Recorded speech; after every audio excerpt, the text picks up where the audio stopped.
semuanya, perkenalkan saya Cahyo Ivel Sinaga dari SMA Negeri 1 Laku Putih.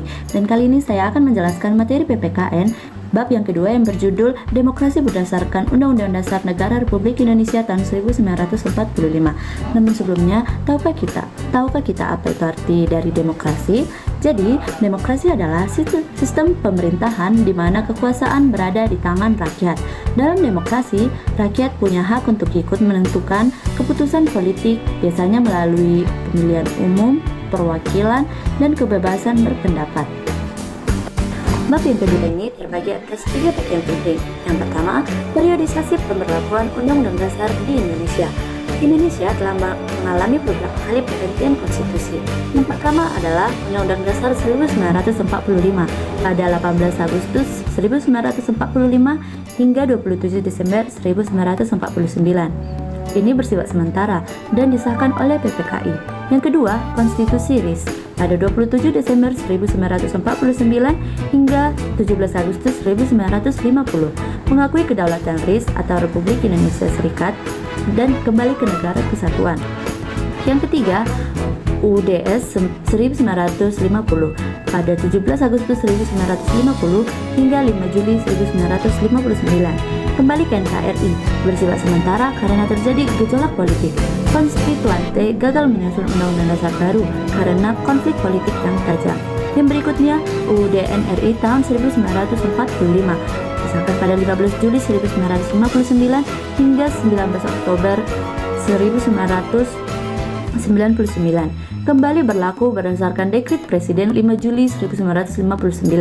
Periode ini dikenal sebagai era demokrasi terpimpin 1959 hingga 1966 dan Orde Baru 1966 hingga 1998. Yang berikutnya adalah penyimpangan demokrasi terjadi pada era demokrasi terpimpin. Kekuasaan Soekarno cenderung tidak terkontrol. Konsep demokrasi cenderung sentralistik dan menyingkirkan pengawasan sipil. Akuntabilitas lemah, lembaga perwakilan kehilangan rakyat peran, dan desentralisasi terhambat. Baik, bagian yang kedua adalah perubahan atau amandemen Undang-Undang Dasar Negara Republik Indonesia tahun 1945. Amandemen dilakukan setelah reformasi 1998 untuk memperbaiki sistem ketatanegaraan. Latar belakang perubahan atau era reformasi. Lengsernya Presiden Soeharto pada 21 Mei 1998 didorong oleh mahasiswa atau pemuda. Tujuan reformasi adalah meningkatkan tata kelola pemerintahan yang demokratis, transparan, akuntabel, dan berkeadilan. Alasan Undang-Undang Dasar perlu diubah adalah struktur kekuasaan tertinggi bertumpu di tangan MPR. Presiden memiliki kekuasaan eksekutif yang sangat besar. Yang kedua, prosedur dan kesepakatan amandemen. Pelaksanaan amandemen dilakukan oleh MPR sesuai dengan pasal yang ketiga dan 27 Undang-Undang Dasar Negara Republik Indonesia tahun 1945. Syarat perubahannya, usulan perubahan diajukan minimal 1/3 dari jumlah anggota MPR, harus tertulis dan disertai dengan bagian yang diubah serta alasannya. Sidang mengubah dihadiri minimal 2/3 dari jumlah anggota MPR. Keputusan mengubah disetujui minimal 50% tambah 1 dari seluruh anggota MPR. Kesepakatan MPR tidak mengubah pembukaan Undang-Undang Dasar 1945 karena memuat ide negara, tujuan, dan dasar filosofis. Tetap mempertahankan NKRI, mempertegas sistem presidensial agar pemerintahan stabil dan demokratis. Perubahan dilakukan secara adendum atau naskah perubahan melekat pada naskah asli. Yang ketiga, tahap perubahan Undang-Undang Dasar 1945. Ini terjadi melalui 4 tahap. Perubahan yang pertama, Oktober 1999, membatasi kekuasaan Presiden dan pemberdayaan DPR. Fokus pada bab kekuasaan pemerintahan negara, Kementerian Negara, dan DPR. Perubahan yang kedua pada Agustus tahun 2000 mencakup pemerintahan daerah, hak asasi manusia, warga negara, pertahanan, bendera, bahasa, lambang negara. Perubahan yang ketiga pada November 2001, pemilihan presiden atau wakil presiden secara langsung, pembentukan DPD, BPK, Mahkamah Konstitusi, dan Komisi Yudisial.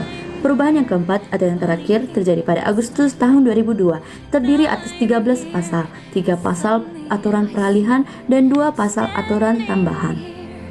Yang keempat, dampak perubahan Undang-Undang Dasar tahun 1945. Dampaknya adalah kedaulatan rakyat dilakukan menurut Undang-Undang Dasar, bukan lagi sepenuhnya oleh MPR. Indonesia adalah negara yang bersemboyan negara hukum atau rule of law.